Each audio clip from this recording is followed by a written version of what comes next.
ஆஹா, புடவைய தூக்கி சொருகி இந்த மின்னல் வேகத்தை எதிர்பார்க்கலையே. போட்டிக்கு நடுவுல அந்த முகத்துல தெரிகிற புன்சிரிப்பையும் பெருமையையும் பாருங்க.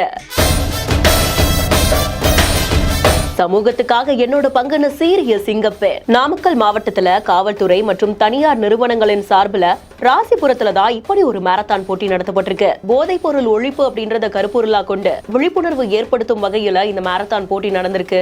ராசிபுரம் காவல் துணை கண்காணிப்பாளர் கொடியசைக்க போட்டியும் துவங்கப்பட்டிருக்கு. சின்ன குழந்தைங்க தனியா, பெரியவங்க தனியா அப்படின்னு பல பிரிவுகள்ல நடத்தப்பட்ட இந்த போட்டியில ஒரு பெண் ஒருத்தவங்க புடவை கட்டிக்கிட்டு மின்னல் வேகத்துல சீறி பாஞ்சு போட்டியில பங்கு பெறக்கூடிய காட்சிகள் வெளியாகி இருக்கு. போதை பொருளை ஒழிக்கணும், அதை இந்த சமூகத்துக்கு சொல்லும் போது அதுல ஏன் பங்கு இருக்கணும் அப்படின்னு சாதாரண பெண்மணியா தன்னுடைய பெரிய பங்கு கொடுத்த அவங்களுக்கு பலருமே தங்களுடைய பாராட்டுகளையும் தெரிவிக்கிறாங்க. செய்தி குறித்தான உங்களுடைய கருத்துக்களை கமெண்ட் செக்ஷன்ல சொல்லுங்க. மேலும் செய்திகளை உடனுக்குடன் தெரிந்து கொள்ள பிஹைண்ட் வுட்ஸ் நியூஸ் வாட்ஸ்அப் சேனலுடன் இணைந்திருங்கள்.